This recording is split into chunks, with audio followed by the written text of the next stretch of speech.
رزق کی تنگی کے لیے، رزق کی تنگی کے لیے۔ تو میں سب سے بہترین آپ کو بات کوئی تعویذ نہیں، کوئی گنڈا نہیں، باقاعدہ نبی کی حدیث آپ کو سناتا ہوں۔ رزق کی تنگی کے لیے ہمارے نبی نے یہ 2 سورے بتائے، ایک سورہ سورہ واقعہ اور ایک سورہ علم نشرح۔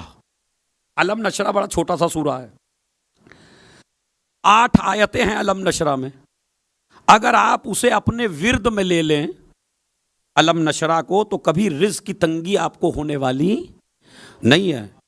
عبداللہ ابن مسعود جب بیمار ہوا اور خلیفہ وقت ان کے پاس آئے اور آنے کے بعد کہا کہ میں ڈاکٹر کا انتظام کروں، تو انہوں نے کہا مجھے ڈاکٹر کی ضرورت نہیں ہے، چونکہ جو میرا طبیب ہے اسی نے بیمار کیا ہے، میرے خدا نے مجھے بیمار کیا، مجھے کوئی ٹھیک کرنے والا نہیں ہے۔ اور نے کہا تو میں تمہارے لیے کچھ انتظام کروں؟ کہا میں تو قبر میں جا رہا ہوں، مجھے مال کی ضرورت ہی نہیں ہے۔ اور نے کہا آپ کی جوان بیٹیاں موجود ہیں، ان کا کوئی سہارا نہیں ہے؟ کہا ان کا سہارا قرآن ہے، میں نے اپنی بچیوں کو تعلیم دی ہے سورہ واقعہ کی، اور میں نے اپنے پیارے نبی سے سنا من قرأ سورۃ الواقعہ فی لیلۃ لم تصبہ فاقۃ ابدا، اگر کوئی انسان رات میں سونے سے پہلے سورہ واقعہ پڑھ کے سو جائے تو نبی کہتے ہیں زندگی بھر اس کی زندگی میں فاقہ آنے والا ناممکن ہے۔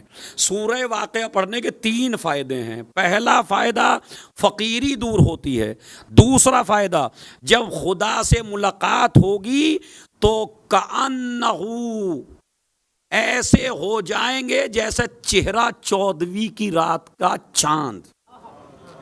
روایت ہے باقاعدہ کہ سورہ واقعہ پڑھنے والے کا چہرہ اللہ کے سامنے ایسا ہو جائے گا جیسے 14ویں کی رات کا چاند، بدر جسے بدر کہتے ہیں، ایسے ہو جائیں گے۔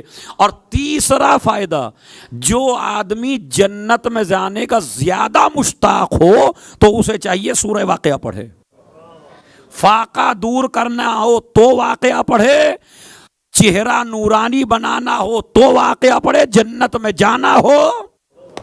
یہ 3 فائدے ہیں، ان 3 فائدوں کو آپ سورہ واقعہ کے اپنی زندگی میں لائیے، اور کم از کم سونے سے پہلے سورہ واقعہ۔